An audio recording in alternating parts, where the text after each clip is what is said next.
Hey everybody, welcome back to another video, and this time we're going to take a look at my initial impressions of Kingdom Come Deliverance 2.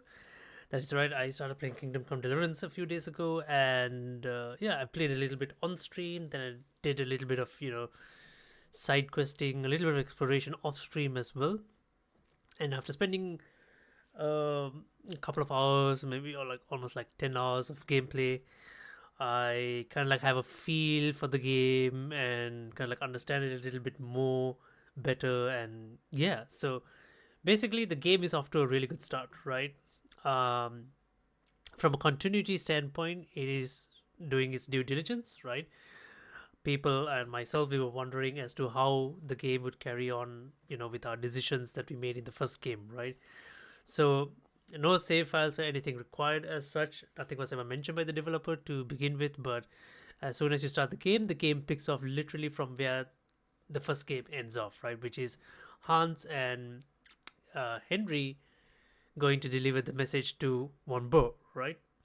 So literally, it picks up from where they're riding uh, into the lands of the League of the Lords, and then the events of the game starts unfolding. So I'm not going to like try and reveal in the story what exactly happens and things like that. Not going to spoil too much or anything, but continuity standpoint, through dialogue options, they kind of like talk about what happened in the past, and in there, Henry can kind of like say what happened and kind of like make your decisions, right?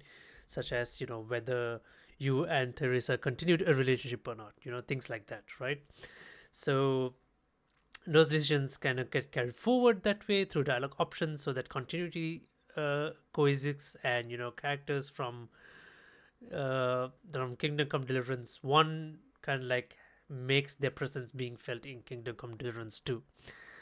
Aside from that, the UI has been heavily improved.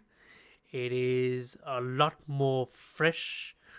It has a lot more information. So there's a lot more quality of life improvements to the UI. Weapon quick select slots are available now. Henry is able to equip belts, utility belts, and pouches now, so you can add more stuff to your quick slot selects, right? So you can have more weapons equipped on you multiple times, so you can quickly select multiple weapons and things like that.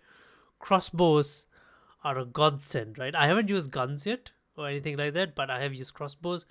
Crossbows are a massive improvement to range weaponry, right? I never got the hang of archery in the first game, and I still haven't got the hang of archery in the second game as well. But crossbows makes things like this a lot more easier. It's a lot more accurate. It's easy to aim down sights with this, right? So the whole shebangs is there, right? Aside from that, what I can say is I'm just going to skip through a few things. So Henry's skills, right? So this is where it takes a bit of a interesting turn.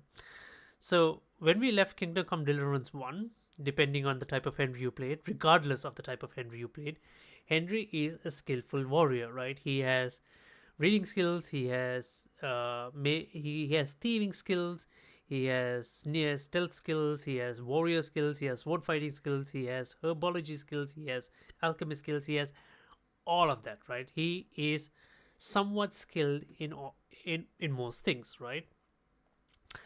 Now when we enter Kingdom Come Deliverance 2, I was a bit worried as to how they would handle this, right? Because Henry is already skilled, so I would expect that they would he would already have a good starting point in terms of skills and progression in the game.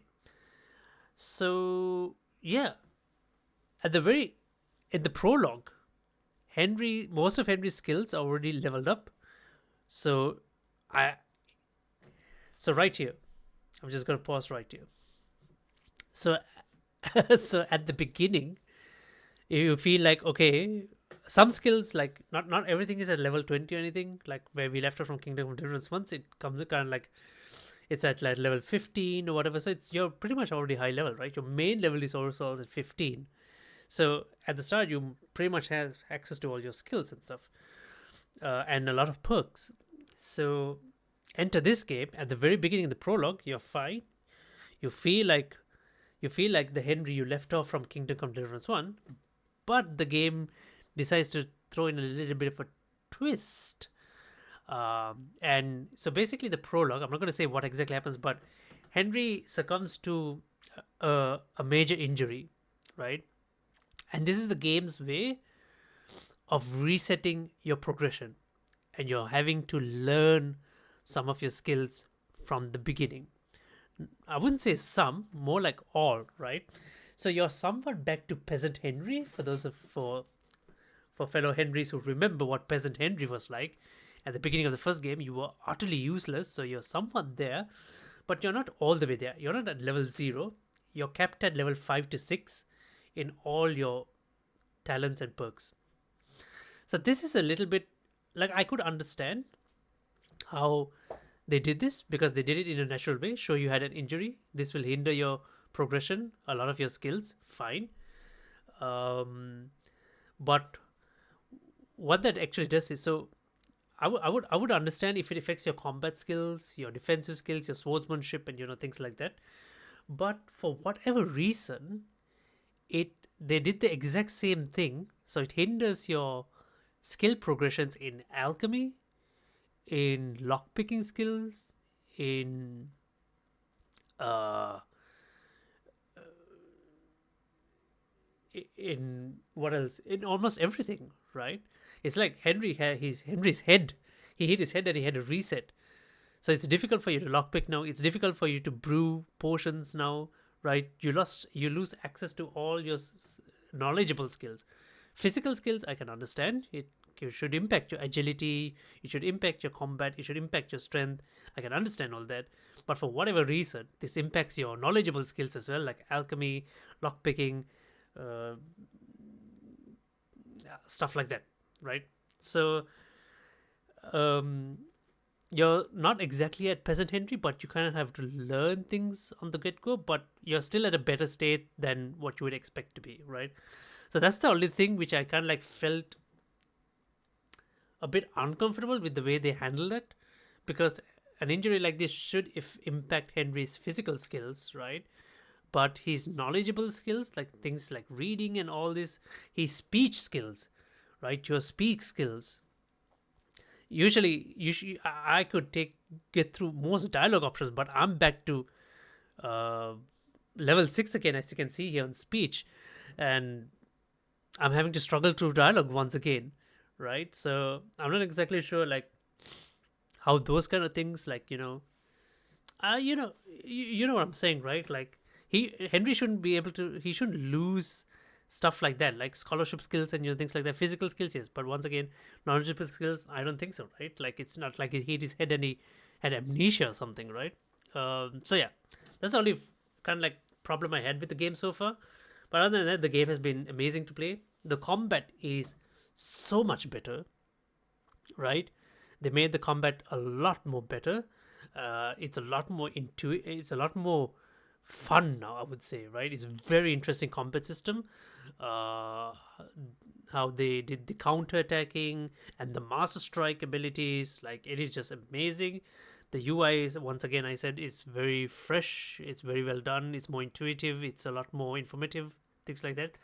But what I would say, one more thing is, like in this game, I think players are expected to, you know, bring out a notebook and write shit down, right? Because the quest log does not hold information as much as it used to in the first game, I would say. But this is what I feel like, right? You can listen to what NPCs say, whether they are quest related NPCs or not. You can listen to what NPCs say, and a lot of information, whether you overhear through a conversation or you hear through NPC dialogue, a lot of the information is no longer recorded in the quest log. And certain things like directions to something, they might put a quest icon or like a pin somewhere, which will help you regardless. But aside from that, um, certain other information that normally I would expect to see in the quest log, no longer is there, and I find myself having to either remember it by heart or kind of like recall it, or maybe even write it down on a separate notepad, something, some information, right? So just beware of things like that, because those kind of things kind of like I didn't notice like the quest log no longer holds a lot of information as it used to from the first game. So I mean, yeah, that's about it. What I can say from the initial get go. As soon as you get through the prologue and the game opens up to you, the exploration is phenomenal. There's a lot of things to do, a lot of things to see.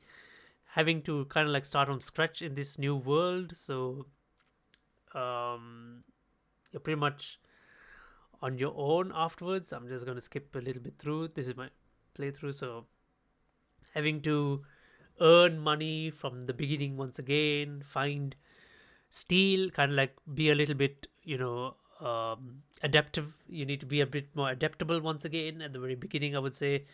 Kind of like pickpocket your way through, steal, get some money so you have some foundation to kind of like get yourself going in the game. So you need to kind of like do all that once again. The game kind of like forces you to do that.